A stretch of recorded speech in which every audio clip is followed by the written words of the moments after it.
১০টি বাসে প্রায় ৬০৩ জন তৃণমূল কংগ্রেসের কর্মী ও সমর্থকদের নিয়ে কলকাতার উদ্দেশ্যে রওনা হলেন রাজগঞ্জ ব্লক তৃণমূল কংগ্রেসের সভাপতি অরিন্দম ব্যানার্জি।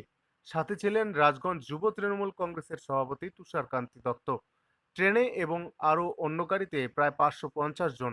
সব মিলে রাজগঞ্জ থেকে ১২৪৩ জন কর্মী সমর্থক এবার কলকাতার শহীদ দিবসের অনুষ্ঠানে অংশগ্রহণ করতে সাহুডাঙ্গি সংলগ্ন নাওয়াপাড়া মোড়ে থেকে রওনা হলেন। রওনা হওয়ার পূর্বে তারা জানান, এবছর আমাদের কর্মী ও সমর্থকদের উচ্ছ্বাস একটু বেশি, কারণ এই শহীদ দিবস পালন হবে বিজয় দিবস হিসেবে। গত লোকসভা ভোটে পশ্চিমবঙ্গ জুড়েই তৃণমূল কংগ্রেস ভালো ফল করে, যার ফলে আলাদা আবেগ এবার কাজ করছে। ট্রেনে অনেক অসুবিধা, তাই এবার আমরা বাসে যাচ্ছি।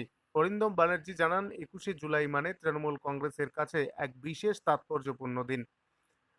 রাজগঞ্জের অভিভাবক ও আমাদের বিধায়ক খগেশ্বর রায়ের নির্দেশেই শহীদ দিবসে যাচ্ছি। ২১শে জুলাই মানে আবেগের দিন, শপথ নেওয়ার দিন। আগামীকাল আমাদের নেত্রী মমতা বন্দ্যোপাধ্যায় এবং অভিষেক বন্দ্যোপাধ্যায় আমাদের কি নির্দেশ দেন তা শোনার জন্যই যাচ্ছি।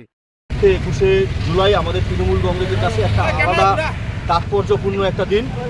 আমাদের দলনেত্রী তথা সুপ্রিমো মমতা বন্দ্যোপাধ্যায়ের নির্দেশে, অভিষেক বন্দ্যোপাধ্যায়ের সুযোগ্য নেতৃত্বে এবং আমাদের বিধায়ক তথা আমাদের রাজনৈতিক অভিভাবক খগেশ্বর রায়ের নির্দেশে আমরা আমাদের রাজগঞ্জ ব্লকের থেকে বর্তমানে ৯টি বাসে ৬০৩ জন আমরা একত্রিতভাবে রওনা দিচ্ছি। এবং আজ গতকালকে এবং পরশুদিন আমাদের ট্রেনে প্রায় ১৫০ জন লোক গেছে। আজকে আমাদের আরও ৪৫০ লোক, অর্থাৎ ৬০০ লোক তারা আজকে ট্রেনে যাচ্ছেন। মোট আমাদের রাজগঞ্জ ব্লক থেকে ১২৪৩ জন মানুষ আজকে আমরা কলকাতার উদ্দেশ্যে রওনা দিচ্ছি। কেমন উৎসাহ দেখছেন? এবং উৎসাহ তো প্রচুর। এবারের যে ২১শে জুলাই তাৎপর্য আলাদা এবং নবরূপে তৃণমূল কংগ্রেসের যে নবরূপ, সেই রূপে আজকে সবাই উচ্ছ্বসিত।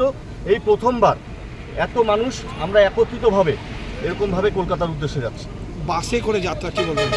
দেখুন, বাসে করে যাওয়াটা ব্যাপার হচ্ছে, এটা একটা আলাদা ইউনিটি যে এতগুলো বাস আমরা একত্রিতভাবে একসাথে সবাই যাচ্ছি, প্রায় ৬০০ জন মানুষ।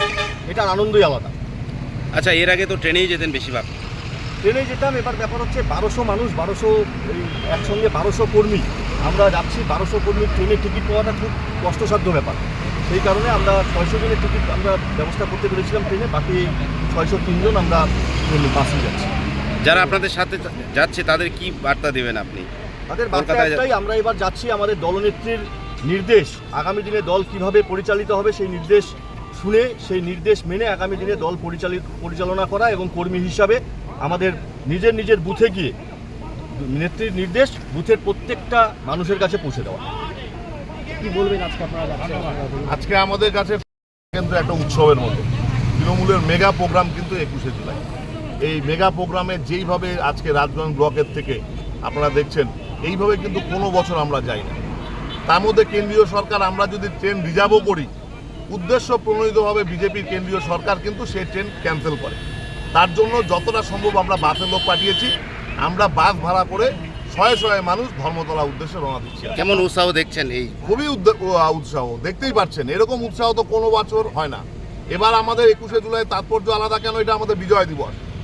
গত লোকসভা ভোটে তৃণমূলের যে বিজয় পতাকা সারা পশ্চিমবঙ্গে উঠছে, তার বিজয় উৎসব হিসাবে কিন্তু আমরা ২১শে জুলাই শহীদ দিবসের সাথে সাথে বিজয় দিবসও পালন করতে যাচ্ছি। আপনার নাম? রাজগঞ্জ ব্লক থেকে কটি বাস যাচ্ছে? রাজগঞ্জ সাংগঠনিক ৮টা অঞ্চল থেকে আমরা প্রায় ১০টা বাসে আমরা যাচ্ছি। দাদা, আপনার নাম?